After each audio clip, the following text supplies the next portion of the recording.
Hello and welcome to the next episode of Build the Back to the Future DeLorean, and yes, you are looking at a mirror. But it isn't just any mirror though, we have finally got through the plinth, the display base for this finished DeLorean. It came through a lot earlier actually than I thought it would, but we have it in our hands. As you can see, it has got this mirror bottom. And the rest of it is just black wood around the base with this logo at the front, and it is a gorgeous logo. It has got a little bit of sticky stuff on it from the packaging, but I'm sure that'll wipe off with the right chemicals and stuff like that. And yeah, it's a wonderfully reflective base. I know that it may look like it's got scratches on the mirror, but it is actually a protective cover. You can see the mirror underneath there, but I am going to put it all back because I don't want to scratch the mirror before the DeLorean is done. And yeah, this is what the DeLorean looks like at the moment on its base. Not that impressive. Looks like a burnt out car. But when it's all done, it is going to look gorgeous, especially with that iconic logo right at the front there. And I'm sure there are some ways that you could customize it to get lights in the wooden base and stuff like that. So yeah, go crazy with that. I really want to see what you guys do with your plinths if you are building this along with me. And yeah, very happy to have it. I need to keep it in storage now for about 2 years till the DeLorean's finished, but I'm sure I'll find somewhere. So going back to what we're actually doing in this issue, we are looking at issues 36 and 37. And issue 36 comes with these pieces here. Not that many pieces. These make up the pontoons. And what you do is you get this piece here, the screw hole and the peg, and you match it up, screw hole and the peg there. If I get the right ones, hold on.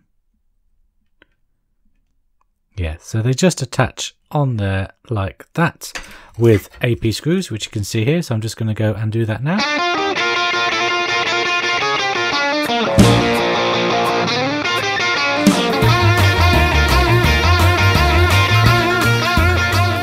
And here they are all done.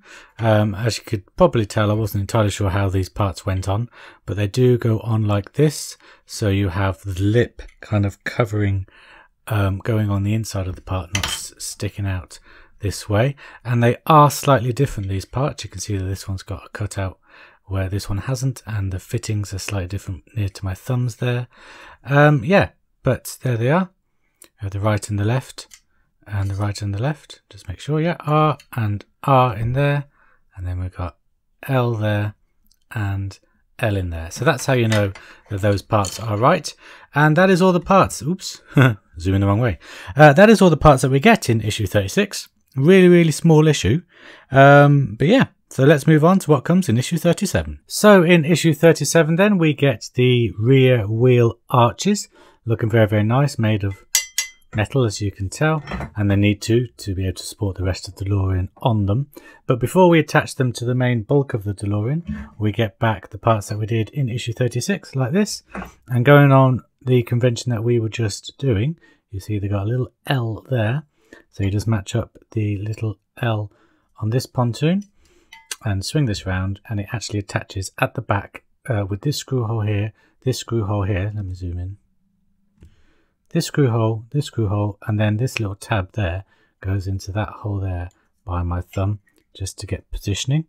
So that will go on there like that, and exactly the same for the right one.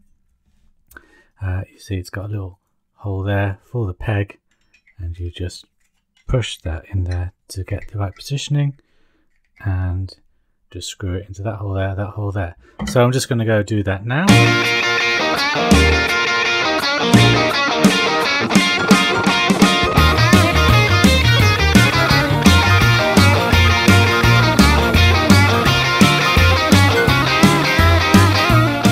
And there they are, all attached to the rear wheel arches, looking very nice indeed. I'm not entirely sure what they're for. I guess they might be for support, or they might be part of a car that I don't really know about. But yeah, if you could let me know in the comments what the pontoons are for, that would be great. So let's just move these aside for now and bring in the rest of this Delorean, nice and heavy Delorean. And let's zoom right out. And in the spirit of keeping things going, I'm just going to start attaching the rear wheel arches to the main bulk of the Delorean. Actually, before I do that, I just want to show you how they do secure on. So you get, oh crikey, don't snap that wheel for the love of everything. So yeah, you get the rear wheel arch, and you see it's got that little cutout part there that fits over all this mechanism. And you get a screw hole there and a screw hole there, which will line up. And there's a screw hole just here as well, near this wire. So it is a bit of a balancing game. There we go, I've got it in place now. So it is a bit of a faff trying to get all the holes in place. When they do, it is quite secure even before you screw it down. And then you just screw it down and it will be super secure.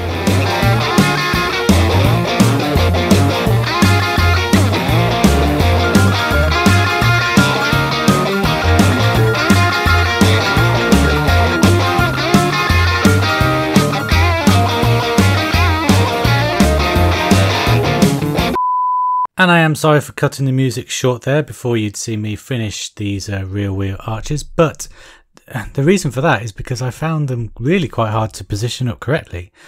These two pegs seemed okay because there is a little peg around here which you push into the hole, but down here it was really hard to connect it all up.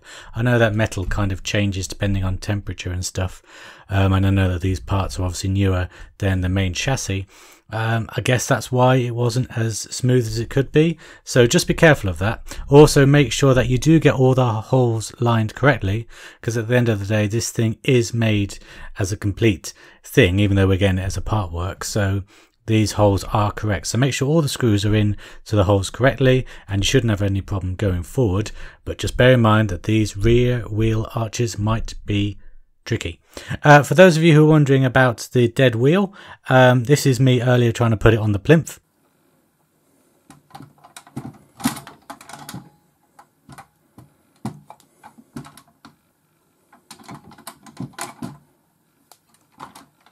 As you can see, I still have the dead wheel and it rolls off whenever it likes. I did call up Eaglemoss and they said that they were going to send a replacement, but they won't send it till the next shipment, so that won't be the next video, it will be the video after that. So hopefully I'll attach the wheel on that in that video or before that video and then wrap it all up, and then we won't have any more wheel problems because these should support them going forward. So yeah, that is the end of this video, another quite short one. Next time, bring a ruler. That's all I'm going to say. Make sure you have a ruler for a fortnight's time. I hope you will join me for that, and I hope that you will join me in a week's time for the R2-D2 build. Something special coming in that one. I'm not going to say anything. I'm just going to go. So if you are intrigued by the sound effects I just made, join me in a week's time for that R2-D2 video. If not, I'll see you in a fortnight's time. Until then, guys, take care. Bye-bye.